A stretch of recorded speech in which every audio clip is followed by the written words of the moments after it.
I've received numerous messages from people asking me about my thoughts regarding the whole Logan Paul suicide video debacle going on here on YouTube right now.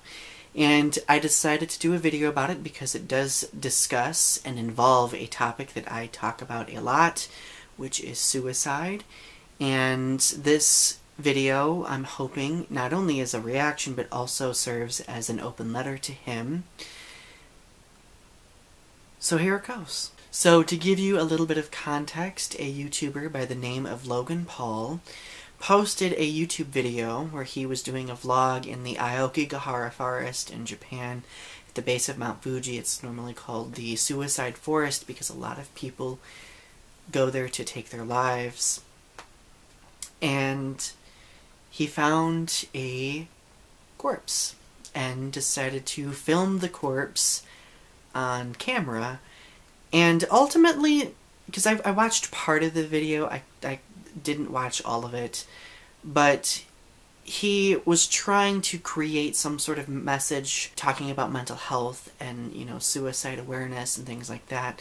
And I think his heart was in the right place, but depicting that type of triggering graphic material on YouTube probably wasn't the best idea because, one, it went against the YouTube guidelines, and two, there is a certain point where things become too graphic. I talk about suicide a lot on YouTube because of all of my experience with it. That doesn't obviously make me a certified professional when it comes to talking about such things, but truthfully the only expertise I can derive anything from would be my own.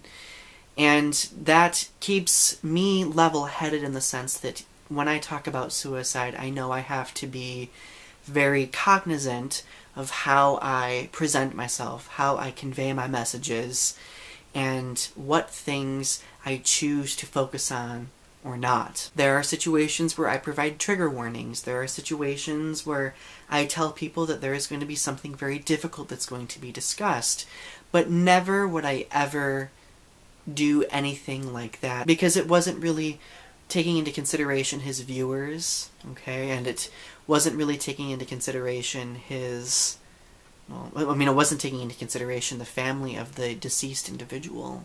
Conversations about suicide need to be handled and conveyed practically, and that was not practical. What concerns me is that not every YouTuber takes into consideration their own social influence, and this is but the latest example of that. So Logan, if you're watching this, I commend you for wanting to create awareness, but coming from somebody who has survived suicide and has suicidal thoughts every day, coming from a person who has had therapy for it, who knows how to move himself through triggers and things like that, you need to be aware of your audience. You need to be aware of how you're presenting your message, whether it's too graphic or not.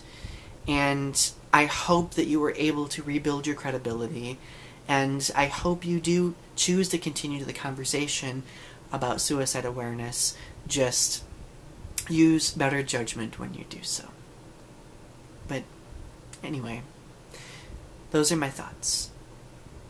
Thank you for listening.